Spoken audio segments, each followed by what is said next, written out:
مگر جو لوگ سود کھاتے ہیں ان کا حال اس شخص کا سا ہوتا ہے جسے شیطان نے چھو کر باولا کر دیا ہو، اور اس حالت میں ان کے مبتلا ہونے کی وجہ یہ ہے کہ وہ کہتے ہیں تجارت بھی تو آخر سود ہی جیسی چیز ہے، حالانکہ اللہ نے تجارت کو حلال کیا ہے اور سود کو حرام۔ لہذا جس شخص کو اس کے رب کی طرف سے یہ نصیحت پہنچے اور آئندہ کے لیے وہ سود خواری سے باز آ جائے تو جو کچھ وہ پہلے کھا چکا سو کھا چکا، اس کا معاملہ اللہ کے حوالے ہے، اور جو اس حکم کے بعد پھر اسی حرکت کا اعادہ کرے وہ جہنمی ہے جہاں وہ ہمیشہ رہے گا۔ مگر جو لوگ سود کھاتے ہیں، اصل میں لفظ ربا استعمال ہوا ہے جس کے معنی عربی میں زیادتی اور اضافے کے۔ اصطلاحاً اہل عرب اس لفظ کو اس زائد رقم کے لیے استعمال کرتے تھے جو ایک قرض خواہ اپنے قرضدار سے ایک طے شدہ شرح کے مطابق اصل کے علاوہ وصول کرتا ہے۔ اسی کو ہماری زبان میں سود کہتے ہیں۔ نزول قرآن کے وقت سودی معاملات کی اور شکلیں رائج تھیں، اور جنہیں اہل عرب ربا کے لفظ سے تعبیر کرتے تھے وہ یہ تھی کہ مثلاً ایک شخص دوسرے شخص کے ہاتھ کوئی چیز فروخت کرتا اور ادائے قیمت کے لیے ایک مدت مقرر کر دیتا۔ اگر وہ مدت گزر جاتی اور قیمت ادا نہ ہوتی تو پھر وہ مزید مہلت دیتا اور قیمت میں اضافہ کر دیتا۔ یا مثلاً ایک شخص دوسرے شخص کو قرض دیتا اور اس سے طے کر لیتا کہ اتنی مدت میں اتنی رقم اصل سے زائد ادا کرنی ہوگی۔ یا مثلاً قرض خواہ اور قرضدار کے درمیان ایک خاص مدت کے لیے ایک شرح طے ہو جاتی تھی، اور اگر اس مدت میں اصل رقم میں اضافے کے ادا نہ ہوتی تو مزید مہلت پہلے سے زائد شرح پر دی جاتی تھی۔ اسی نوعیت کے معاملات کا حکم یہاں بیان کیا جا رہا ہے۔ ان کا حال اس شخص کا سا ہوتا ہے جسے شیطان نے چھو کر باولا کر دیا ہو۔ اہل عرب دیوانے آدمی کو مجنون یعنی آصف زدہ کے لفظ سے تعبیر کرتے تھے، اور جب کسی شخص کے متعلق یہ کہنا ہوتا کہ وہ پاگل ہو گیا ہے تو یوں کہتے کہ اسے جن لگ گیا ہے۔ اسی محاورے کو استعمال کرتے ہوئے قرآن سودخوار کو اس شخص سے تشبیہ دیتا ہے جو مخبوط الحواس ہو گیا ہو، یعنی جس طرح وہ شخص عقل سے خارج ہو کر غیر معتدل حرکات کرنے لگتا ہے، اسی طرح سودخوار بھی روپے کے پیچھے دیوانہ ہو جاتا ہے اور اپنی خود غرضی کے جنون میں کچھ پرواہ نہیں کرتا کہ اس کی سودخواری سے کس کس طرح انسانی محبت، اخوت اور ہمدردی کی جڑیں کٹ رہی ہیں، اجتماعی فلاح و بہبود پر کس قدر تباہ کن اثر پڑ رہا ہے، اور کتنے لوگوں کی بدحالی سے وہ اپنی خوشحالی کا سامان کر رہا ہے۔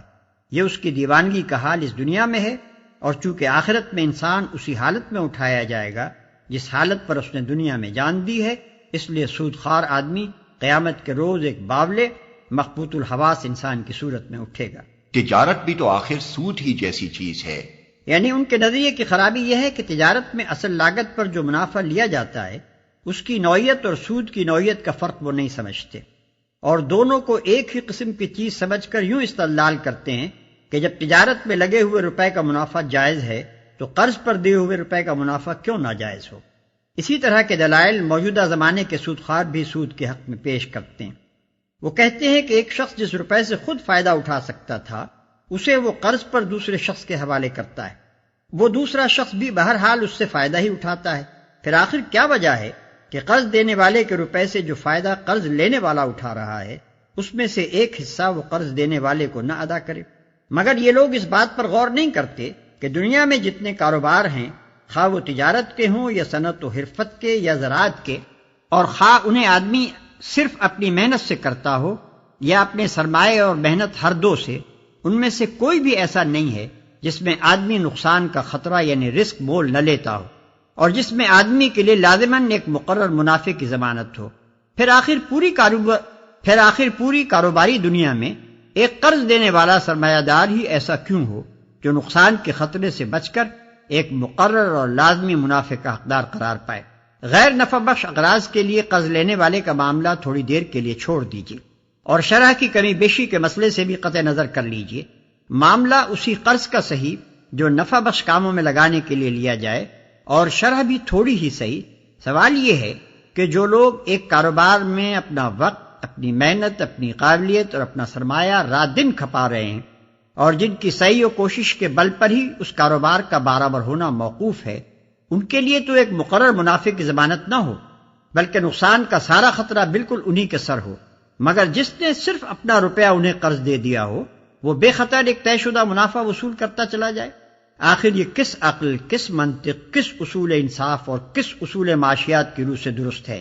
اور یہ کس بنا پر صحیح ہے کہ ایک شخص ایک کارخانے کو 20 سال کے لیے ایک رقم قرض دے اور آج ہی یہ طے کر لے کہ آئندہ 20 سال تک وہ برابر 5% سالانہ کے حساب سے اپنا منافع لینے کا حقدار ہوگا، حالانکہ وہ کارخانہ جو مال تیار کرتا ہے اس کے متعلق کسی کو بھی نہیں معلوم کہ مارکیٹ میں اس کی قیمتوں کے اندر آئندہ 20 سال میں کتنا اتار چڑھاؤ ہوگا۔ اور یہ کس طرح درست ہے کہ ایک قوم کے سارے ہی طبقے ایک لڑائی میں خطرات اور نقصانات اور قربانیاں برداشت کریں، مگر ساری قوم کے اندر سے صرف ایک قرض دینے والا سرمایہ دار ہی ایسا ہو جو اپنے دیے ہوئے جنگی قرض پر اپنی ہی قوم سے لڑائی کی 1 صدی بعد تک سود وصول کرتا رہے۔ حالانکہ اللہ نے تجارت کو حلال کیا ہے اور سود کو حرام۔ تجارت اور سود کا اصولی فرق جس کی بنا پر دونوں کی معاشی اور اخلاقی حیثیت ایک نہیں ہو سکتی یہ ہے: 1. تجارت میں بائع اور مشتری کے درمیان منافع کا مساویانہ تبادلہ ہوتا ہے، کیونکہ مشتری اس چیز سے نفع اٹھاتا ہے جو اس نے بائع سے خریدی ہے، اور بائع اپنی اس محنت، ذہانت اور وقت کی اجرت لیتا ہے جس کو اس نے مشتری کے لیے وہ چیز مہیا کرنے میں صرف کیا ہے۔ بخلاف اس کے سودی لین دین میں منافع کا تبادلہ برابری کے ساتھ نہیں ہوتا۔ سود لینے والا تو مال کی ایک مقرر مقدار لے لیتا ہے جو اس کے لیے بالیقین نفع بخش ہے، لیکن اس کے مقابلے میں سود دینے والے کو صرف مہلت ملتی ہے جس کا نفع بخش ہونا یقینی نہیں۔ اگر اس نے سرمایہ اپنی ذاتی ضروریات پر خرچ کرنے کے لیے لیا ہے تب تو ظاہر ہے کہ مہلت اس کے لیے قطعی نافع نہیں ہے،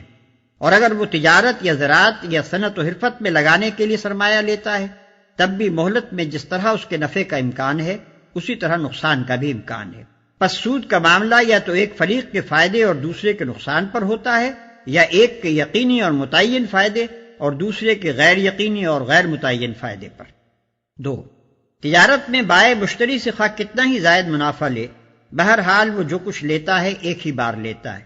لیکن سود کے معاملے میں مال دینے والا اپنے مال پر مسلسل منافع وصول کرتا رہتا ہے اور وقت کی رفتار کے ساتھ ساتھ اس کا منافع بڑھتا چلا جاتا ہے۔ مدیون نے اس کے مال سے خواہ کتنا ہی فائدہ حاصل کیا ہو، بہرطور اس کا فائدہ ایک خاص حد تک ہی ہوگا، مگر دائن اس فائدے کے بدلے میں جو نفع اٹھاتا ہے اس کے لیے کوئی حد نہیں۔ ہو سکتا ہے کہ وہ مدیون کی پوری کمائی اس کے تمام وسائل معیشت حتیٰ کہ اس کے تن کے کپڑے اور گھر کے برتن تک ہضم کر لے اور پھر بھی اس کا مطالبہ باقی رہ جائے۔ 3. تجارت میں شے اور اس کی قیمت کا تبادلہ ہونے کے ساتھ ہی معاملہ ختم ہو جاتا ہے، اس کے بعد مشتری کو کوئی چیز بائع کو واپس دینی نہیں ہوتی۔ مکان یا زمین یا سامان کے کرائے میں اصل شے جس کے استعمال کا معاوضہ دیا جاتا ہے صرف نہیں ہوتی بلکہ برقرار رہتی ہے اور بجنسی ہی مالک جائیداد کو واپس دے دی جاتی ہے، لیکن سود کے معاملے میں قرض دار سرمایہ کو صرف کر چکتا ہے اور پھر اس کو وہ صرف شدہ مال دوبارہ پیدا کر کے اضافے کے ساتھ واپس دینا ہوتا ہے۔ 4. تجارت و صنعت و حرفت اور زراعت میں انسان محنت، ذہانت اور وقت صرف کر کے اس کا فائدہ لیتا ہے، مگر سودی کاروبار میں وہ محض اپنا ضرورت سے زائد مال دے کر بلا کسی محنت و مشقت کے دوسروں کی کمائی میں شریک غالب بن جاتا ہے۔ اس کی حیثیت اصطلاحی شریک کی نہیں ہوتی جو نفع اور نقصان دونوں میں شریک ہوتا ہے، اور نفع میں جس کی شرکت نفع کے تناسب سے ہوتی ہے، بلکہ وہ ایسا شریک ہوتا ہے جو بلا لحاظ نفع و نقصان اور بلا لحاظ تناسب نفع اپنے طے شدہ منافع کا دعوے دار ہوتا ہے۔ ان وجوہ سے تجارت کی معاشی حیثیت اور سود کی معاشی حیثیت میں اتنا عظیم الشان فرق ہو جاتا ہے کہ تجارت انسانی تمدن کی تعمیر کرنے والی قوت بن جاتی ہے اور اس کے برعکس سود اس کی تخریب کرنے کا موجب بنتا ہے۔ پھر اخلاقی حیثیت سے یہ سود کی عین فطرت ہے کہ وہ افراد میں بخل، خود غرضی، شقاوت، بے رحمی اور زر پرستی کی صفات پیدا کر دیتا ہے اور ہمدردی و امداد باہمی کی روح کو فنا کر دیتا ہے۔ اس بنا پر سود معاشی اور اخلاقی دونوں حیثیتوں سے نوع انسانی کے لیے تباہ کن ہے۔ اس کا معاملہ اللہ کے حوالے ہے۔ یہ نہیں فرمایا کہ جو کچھ اس نے کھا لیا اسے اللہ معاف کر دے گا، بلکہ ارشاد یہ ہو رہا ہے کہ اس کا معاملہ اللہ کے حوالے ہے۔ اس فقرے سے معلوم ہوتا ہے کہ جو کھا چکا سو کھا چکا کہنے کا مطلب یہ نہیں ہے کہ جو کھا چکا اسے معاف کر دیا گیا، بلکہ اس سے محض قانونی رعایت مراد ہے، یعنی جو سود پہلے کھایا جا چکا ہے اسے واپس دینے کا قانوناً مطالبہ نہیں کیا جائے گا، کیونکہ اگر اس کا مطالبہ کیا جائے تو مقدمات کا ایک لامتناہی سلسلہ شروع ہو جائے جو کہیں جا کر ختم نہ ہو۔ مگر اخلاقی حیثیت سے اس مال کی نجاست بدستور باقی رہے گی جو کسی شخص نے سودی کاروبار سے سمیٹا ہو۔ اگر وہ حقیقت میں خدا سے ڈرنے والا ہوگا اور اس کا معاشی و اخلاقی نقطہ نظر واقعی اسلام قبول کرنے سے تبدیل ہو چکا ہوگا تو وہ خود اپنی اس دولت کو جو حرام ذرائع سے آئی تھی اپنی ذات پر خرچ کرنے سے پرہیز کرے گا اور کوشش کرے گا کہ جہاں تک ان حقداروں کا پتہ چلایا جا سکتا ہے جن کا مال اس کے پاس ہے اس حد تک ان کا مال انہیں واپس کر دیا جائے، اور جس حصہ مال کے مستحقین کی تحقیق نہ ہو سکے اسے اجتماعی فلاح و بہبود پر صرف کیا جائے۔ یہی عمل اسے خدا کی سزا سے بچا سکے گا۔ رہا وہ شخص جو پہلے کمائے ہوئے مال سے بدستور لطف اٹھاتا رہے تو بعید نہیں کہ وہ اپنی اس حرام خوری کی سزا پا کر رہے۔ اللہ سود کا مٹھ مار دیتا ہے اور صدقات کو نشو و نما دیتا ہے، اور اللہ کسی ناشکر بد عمل انسان کو پسند نہیں کرتا، اور صدقات کو نشو و نما دیتا ہے۔ اس آیت میں ایک ایسی صداقت بیان کی گئی ہے جو اخلاقی اور روحانی حیثیت سے بھی سراسر حق ہے اور معاشی و تمدنی حیثیت سے بھی۔ اگرچہ بظاہر سود سے دولت بڑھتی نظر آتی ہے اور صدقات سے گھٹتی ہوئی محسوس ہوتی ہے، لیکن در حقیقت معاملہ اس کے برعکس ہے۔ خدا کا قانون فطرت یہی ہے کہ سود اخلاقی و روحانی اور معاشی و تمدنی ترقی میں نہ صرف مانع ہوتا ہے بلکہ تنزل کا ذریعہ بنتا ہے، اور اس کے برعکس صدقات سے جن میں قرض حسن بھی شامل ہے، اخلاق و روحانیت اور تمدن و معیشت ہر چیز کو نشو و نما نصیب ہوتا ہے۔ اخلاقی و روحانی حیثیت سے دیکھیے تو یہ بات بالکل واضح ہے کہ سود دراصل خود غرضی، بخل، تنگ دلی اور سنگ دلی جیسی صفات کا نتیجہ ہے،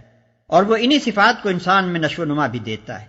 اس کے برعکس صدقات نتیجہ ہیں فیاضی، ہمدردی، فراخ دلی اور عالی ظرفی جیسی صفات کا، اور صدقات پر عمل کرتے رہنے سے یہی صفات انسان کے اندر پرورش پاتی ہیں۔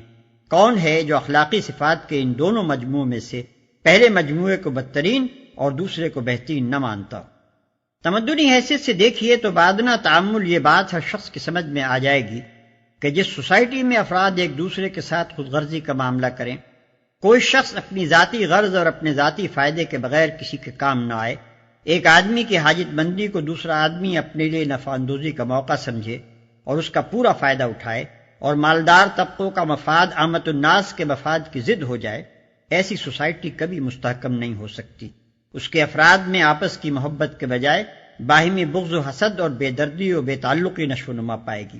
اس کے اجزاء ہمیشہ انتشار و پراگندگی کی طرف مائل رہیں گے، اور اگر دوسرے اسباب بھی صورتحال کے لیے مددگار ہو جائیں تو ایسی سوسائٹی کے اجزاء کا باہم متصادم ہو جانا بھی کچھ مشکل نہیں ہے۔ اس کے برعکس جس سوسائٹی کا اجتماعی نظام آپس کی ہمدردی پر مبنی ہو، جس کے افراد ایک دوسرے کے ساتھ فیاضی کا معاملہ کریں، جس میں ہر شخص دوسرے کی حاجت کے موقع پر فراخ دلی کے ساتھ مدد کا ہاتھ بڑھائے، اور جس میں باوسیلہ لوگ بے وسیلہ لوگوں سے ہمدردانہ اعانت یا کم از کم منصفانہ تعاون کا طریقہ برتیں، ایسی سوسائٹی میں آپس کی محبت، خیر خواہی اور دلچسپی نشو و نما پائے گی۔ اس کے اجزاء ایک دوسرے کے ساتھ پیوستہ اور ایک دوسرے کے پشتیبان ہوں گے، اس میں اندرونی نزاع و تصادم کو راہ پانے کا موقع نہ مل سکے گا، اس میں باہمی تعاون اور خیر خواہی کی وجہ سے ترقی کی رفتار پہلی قسم کی سوسائٹی کے بنسبت بہت زیادہ تیز ہوگی۔ اب معاشی حیثیت سے دیکھیے، معاشیات کے نقطہ نظر سے سودی قرض کی دو قسمیں ہیں۔ ایک وہ قرض جو اپنی ذاتی ضروریات پر خرچ کرنے کے لیے مجبور اور حاجت مند لوگ لیتے ہیں،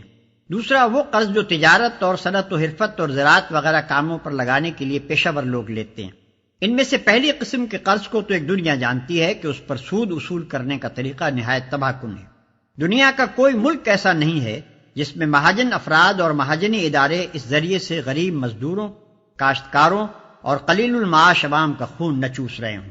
سود کی وجہ سے اس قسم کا قرض ادا کرنا ان لوگوں کے لیے سخت مشکل بلکہ بسا اوقات ناممکن ہو جاتا ہے۔ پھر ایک قرض کو ادا کرنے کے لیے وہ دوسرا اور تیسرا قرض لیتے چلے جاتے ہیں، اصل رقم سے کئی گنا سود دے چکنے پر بھی اصل رقم جوں کی توں باقی رہتی ہے۔ محنت پیشہ آدمی کی آمدنی کا بیشتر حصہ مہاجن لے جاتا ہے، اور اس غریب کی اپنی کمائی میں سے اس کے پاس اپنا اور اپنے بچوں کا پیٹ پالنے کے لیے بھی کافی روپیہ نہیں بچتا۔ یہ چیز رفتہ رفتہ اپنے کام سے کارکنوں کی دلچسپی ختم کر دیتی ہے، کیونکہ جب ان کی محنت کا پھل دوسرا لے اڑے گا تو وہ کبھی دل لگا کر محنت نہیں کر سکتے۔ پھر سودی قرض کے جال میں پھنسے ہوئے لوگوں کو ہر وقت کی فکر اور پریشانی اس قدر گھلا دیتی ہے اور تنگدستی کی وجہ سے ان کے لیے صحیح غذا اور علاج اس قدر مشکل ہو جاتا ہے کہ ان کی صحتیں کبھی درست نہیں رہ سکتی۔ اس طرح سودی قرض کا حاصل یہ ہوتا ہے کہ چند افراد تو لاکھوں آدمیوں کا خون چوس چوس کر موٹے ہوتے رہتے ہیں، مگر بحیثیت مجموعی پوری قوم کی پیدائش دولت اپنے امکانی معیار کی بنسبت بہت کھٹ جاتی ہے، اور معال کار میں خود وہ خون چوسنے والے افراد بھی اس کے نقصانات سے نہیں بچ سکتے، کیونکہ ان کی اس خود غرضی سے غریب عوام کو جو تکلیفیں پہنچتی ہیں، ان کی بدولت مالدار لوگوں کے خلاف غصے اور نفرت کا ایک طوفان دلوں میں اٹھتا اور گھٹتا رہتا ہے،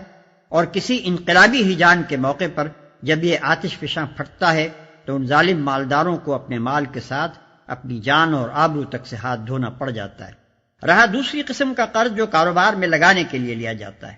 تو اس پر ایک مقررہ شرح سود کے عائد ہونے سے جو بے شمار نقصانات پہنچتے ہیں، ان میں سے چند نمایاں ترین یہ ہیں۔ ایک، جو کام رائج الوقت شرح سود کے برابر نفع نہ لا سکتے ہوں، چاہے ملک اور قوم کے لیے کتنے ہی ضروری اور مفید ہوں، ان پر لگانے کے لیے روپیہ نہیں ملتا، اور ملک کے تمام مالی وسائل کا بہاؤ ایسے کاموں کی طرف ہو جاتا ہے جو بازار کی شرح سود کے برابر یا اس سے زیادہ نفع لا سکتے ہوں، چاہے اجتماعی حیثیت سے ان کی ضرورت اور ان کا فائدہ بہت کم ہو یا کچھ بھی نہ ہو۔ دو، جن کاموں کے لیے سود پر سرمایہ ملتا ہے، خواہ وہ تجارتی کام ہو یا صنعتی یا زراعتی، ان میں سے کوئی بھی ایسا نہیں ہے جس میں اس امر کی ضمانت موجود ہو کہ ہمیشہ تمام حالات میں اس کا منافع ایک مقرر میعاد مثلا 5، 6 یا 10% تک یا اس سے اوپر ہی رہے گا اور کبھی اس سے نیچے نہیں گرے گا۔ اس کی ضمانت ہونا تو درکنار، کسی کاروبار میں سرے سے اسی بات کی کوئی ضمانت موجود نہیں ہے کہ اس میں ضرور منافع ہی ہوگا، نقصان کبھی نہ ہوگا۔ لہذا کسی کاروبار میں ایسے سرمایہ کا لگنا جس پر سرمایہ دار کو ایک مقررہ شرح کے مطابق منافع دینے کی ضمانت دی گئی ہو، نقصان اور خطرے کے پہلوؤں سے کبھی خالی نہیں ہو سکتا۔ تین، چونکہ سرمایہ دینے والا کاروبار کے نفع و نقصان میں شریک نہیں ہوتا بلکہ صرف منافع، اور وہ بھی ایک مقرر شرح منافع کی ضمانت پر روپیہ دیتا ہے، اس وجہ سے کاروبار کی بھلائی اور برائی سے اس کو کسی قسم کی دلچسپی نہیں ہوتی۔ وہ انتہائی خود غرضی کے ساتھ صرف اپنے منافع پر نگاہ رکھتا ہے، اور جب کبھی اسے ذرا سا اندیشہ لاحق ہو جاتا ہے کہ منڈی پر کساد بازاری کا حملہ ہونے والا ہے تو وہ سب سے پہلے اپنا روپیہ کھینچنے کی فکر کرتا ہے۔ اس طرح کبھی تو محض اس کے خود غرضانہ اندیشوں ہی کی بدولت دنیا پر کساد بازاری کا واقعی حملہ ہو جاتا ہے، اور کبھی اگر دوسرے اسباب سے کساد بازاری آ گئی ہو تو سرمایہ دار کی خود غرضی اس کو بڑھا کر انتہائی تباہ کن حد تک پہنچا دیتی ہے۔ سود کے یہ تین نقصانات تو ایسے سری ہیں کہ کوئی شخص جو علم المعیشت سے تھوڑا سا مس بھی رکھتا ہو ان کا انکار نہیں کر سکتا۔ اس کے بعد یہ مانے بغیر کیا چارہ ہے کہ فی الواقع اللہ تعالیٰ کے قانون فطرت کی روح سے سود معاشی دولت کو بڑھاتا نہیں بلکہ گھٹاتا ہے۔ اب ایک نظر صدقات کے معاشی اثرات و نتائج کو بھی دیکھ لیجیے۔ اگر سوسائٹی کے خوشحال افراد کا طریقہ کار یہ ہو کہ وہ اپنی حیثیت کے مطابق پوری فراخ دلی کے ساتھ اپنی اور اپنے اہل و عیال کی ضروریات خریدیں، پھر جو روپیہ ان کے پاس ان کی ضرورت سے زیادہ بچے اسے غریبوں میں بانٹ دیں تاکہ وہ بھی اپنی ضروریات خرید سکیں، پھر اس پر بھی جو روپیہ بچ جائے اسے یا تو کاروباری لوگوں کو بلا سود قرض دیں یا شرکت کے اصول پر ان کے ساتھ نفع و نقصان میں حصہ دار بن جائیں، یا حکومت کے پاس جمع کر دیں کہ وہ اجتماعی خدمات کے لیے ان کو استعمال کرے، تو ہر شخص تھوڑے سے غور و فکر ہی سے اندازہ کر سکتا ہے کہ ایسی سوسائٹی میں تجارت اور صنعت اور زراعت ہر چیز کو بے انتہا فروغ حاصل ہوگا، اس کے عام افراد کی خوشحالی کا معیار بلند ہوتا چلا جائے گا، اور اس میں بحیثیت مجموعی دولت کی پیداوار اس سوسائٹی کی بنسبت بدرجہ زیادہ ہوگی جس کے اندر سود کا رواج ہو۔ اور اللہ کسی ناشکرے بدعمل انسان کو پسند نہیں کرتا۔ ظاہر ہے کہ سود پر روپیہ وہی شخص چلا سکتا ہے جس کو دولت کی تقسیم میں اس کی حقیقی ضرورت سے زیادہ حصہ ملا ہو۔ یہ ضرورت سے زیادہ حصہ جو ایک شخص کو ملتا ہے قرآن کے نقطہ نظر سے دراصل اللہ کا فضل ہے، اور اللہ کے فضل کا صحیح شکر یہ ہے کہ جس طرح اللہ نے اپنے بندے پر فضل فرمایا ہے اسی طرح بندہ بھی اللہ کے دوسرے بندوں پر فضل کرے۔ اگر وہ ایسا نہیں کرتا بلکہ اس کے برعکس اللہ کے فضل کو اس غرض کے لیے استعمال کرتا ہے کہ جو بندے دولت کی تقسیم میں اپنی ضرورت سے کم حصہ پا رہے ہیں ان کے قلیل حصے میں سے بھی وہ اپنی دولت کے زور پر ایک ایک جز اپنی طرف کھینچ لے تو حقیقت میں وہ ناشکرا بھی ہے اور ظالم، جفاکار اور بد عمل بھی۔